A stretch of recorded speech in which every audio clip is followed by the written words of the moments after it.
Yo, what's going on, guys? DJS here, bringing you guys a video review of these Oreo 5s. Finally, I got them in hand the other week, and I just, honestly, have just been too lazy to make a video on them. But I figured I'd go ahead and make a video, show you guys these, do a little bit of a review, and kind of my thoughts on the shoe.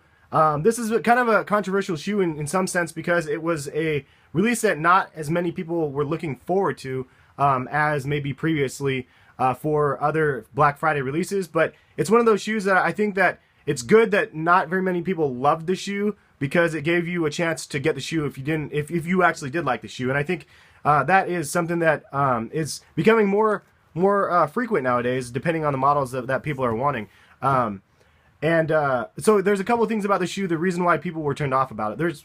Well, I guess the first one, in my opinion, is because of the pre-release of the shoe being so many fake versions out there, or unauthorized and fake versions both, before the shoe even dropped. I think that, honestly, I don't know, it just gets to the point where you see so much of it beforehand, you see reviews about it before you even see any official images of the shoe. And some of the fake ones had 23 on the back here, some of them didn't, and some of the slight color variations of the shoes were just a little bit different on all of them. So it was really hard as a consumer to really identify and know, okay, is this what I'm actually getting, or am I getting something else? And so now that the shoe is actually out, I think that it's helpful to see in person. You can see the materials on the shoe. It's a really high quality, kind of a suede. Actually, I'm sorry, it's not. It's a double dye nubuck. From what I asked around, and I got the answer. Double dye nubuck, exact same materials as on the black grapes here. Double dye nubuck, really nice quality for those wondering. It does, if you move it left to right, it does appear a little bit ashy, I guess, to some extent, but honestly, it's real material. I mean, and that's what I do like about it, and I really do think it's made quite well. So I'm gonna refocus right in there. But you get the clear soles kind of on the bottom, as we always know and love on the Jordan 5s. And this was the 12th colorway to actually drop of the 5s. 13 colorways dropped in this year alone, including the Jordan 5 Oregon Duck PEs. That's a lot of Jordan 5s. I will have a Jordan 5 collection video for you guys soon because there's so many. I picked up a lot of them from this year in particular. But yeah, so this is one of those shoes. Now, the other thing that I was going to mention, why people maybe didn't like this shoe, is because of the white liner. A lot of people were really hating on the white liner of the shoe because obviously it's white, and it is one of those things that you can get dirty because of that. And so I think that was one of the things that kind of deterred people. I actually do like the white midsole. I think it looks actually pretty clean.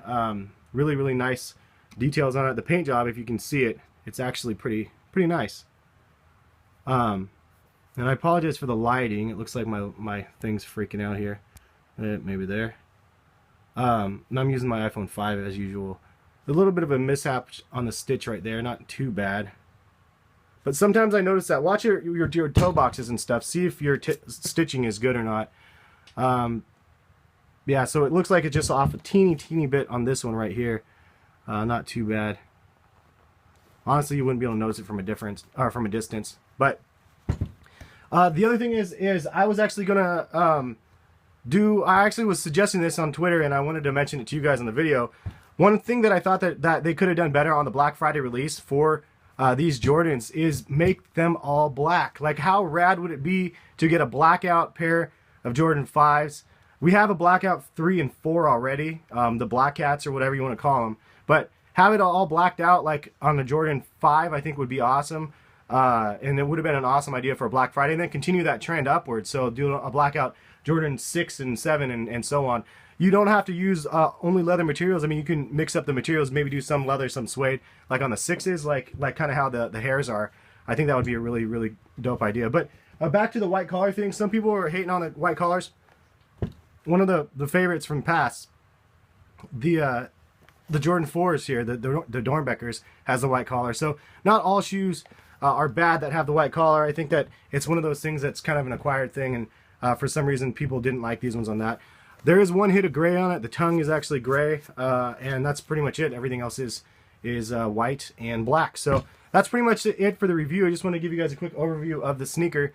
I personally think they're great. I mean, it's a black and a white shoe. It goes with everything. If you wear a black hat or a white hat, or a white t-shirt or a black t-shirt, you can rock these. It just goes with pretty much anything. So happy I picked them up. The insole, there's nothing fancy on the insole. And I wanted to take the inside out of the shoe here, and just to see how it looks with it released like a little bit, because the tongue sometimes is so cramped up from when it is packaged.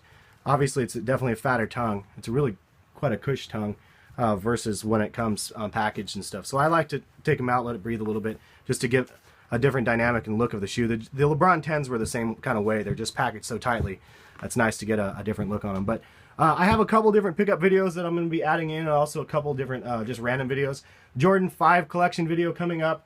LeBron 1 through 11 still, and I want to do a LeBron 1 through 11 versus a Jordan 1 through 11 series.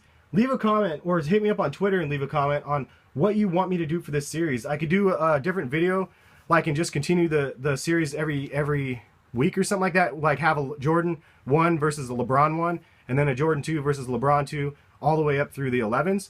I'm just curious what you guys want to see in regards to that. I could do one whole video of all of them versus all of them, but it's such a pain to break out all of the different sneakers, and right now I'm sitting on stacks of shoes that aren't in their boxes, and it's driving me crazy. So trying to figure out how to do that. Leave a comment, help me out for that. Also, one thing I guess the last thing I wanted to show you guys is kind of cool. Nike ID sent these little flyer things out with the boxes that they're sending, or they're shipping their boxes out, or their shoes out in. Sorry for the rambling here, but I thought that was kind of cool. It's a little Nike ID holiday flyer card.